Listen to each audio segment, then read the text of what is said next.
17 वर्षीय अल्पवयीन मुलीला लग्नाचं आमिष देऊन तिच्यावर लैंगिक अत्याचार करून बेकायदेशीर गर्भपात केल्याबद्दल कासा पोलीस ठाण्यात आरोपी विरोधात विविध कलमांअंतर्गत गुन्हा दाखल करण्यात आला।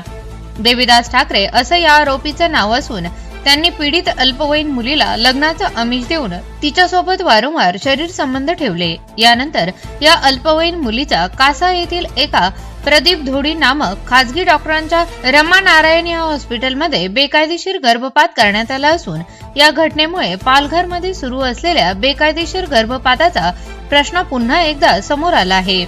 विशेष म्हणजे मुलगी अल्पवयीन असताना देखील मुलीच्या कुटुंबियांची कोणतीही परवानगी न घेताच मुलीचा डॉक्टरांनी गर्भपात केला असल्याने जिल्ह्यात बेकायदेशीर गर्भपात राजरोसपणे सुरू असल्याचा आरोप आता होऊ लागला आहे। विशेष म्हणजे गर्भपात करणारा डॉक्टर हा वानगाव येथील शासकीय रुग्णालयात देखील वैद्यकीय अधिकारी म्हणून कार्यरत असल्याचे समोर आले आहे।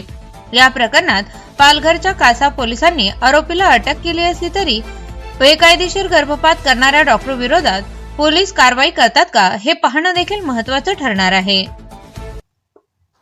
माझे 17 वर्ष असताना मी प्रेमात पडली आणि देवीदास ठाकरे ते मला कुठे कुठे घेऊन गेले आणि मी नंतर प्रेग्नेंट झाली आणि नंतर ते मला धोडी डॉक्टरांकडे घेऊन गेले। कुठे आहे हॉस्पिटल? कासा। मग काय झालं? मग त्यांनी काढले, ऑपरेशन केलं। हा। ते ऑपरेशन करताना तुझे आई वडील वगैरे होते तिथे की नाही? आई वडील माझे नाही होते, त्यांचे आई वडील होते। त्यांचे आई वडील होते। हा, आणि तोच होता।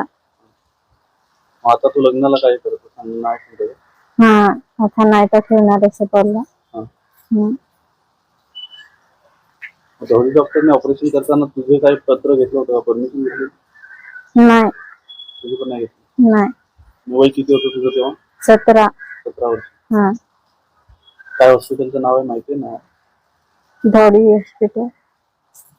काशाला आहे? हा।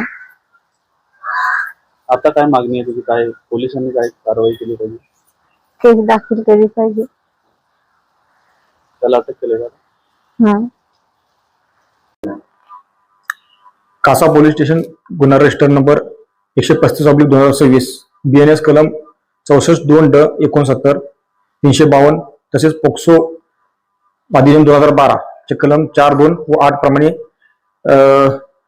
गुन्हा दाखल आहे। यातील आरोपी देवीदास सदू ठाकरे याने त्याच्याच गावातील अल्पवयीन मुलगी हिच्याशी तिला लग्नाचे आमिष दाखवून तिची फसवणूक करून तिच्यासोबत शारीरिक संबंध ठेवून ती प्रेग्नेंट राहिल्यानंतर तिचा त्रास होऊ लागल्याने तिचा गर्भपात केलेला आहे।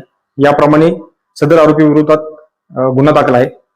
सदर आरोपीस अटक केलेली आहे व सदर गुन्ह्याचा पुढील तपास PSI डोंगरे साहेब करत आहेत।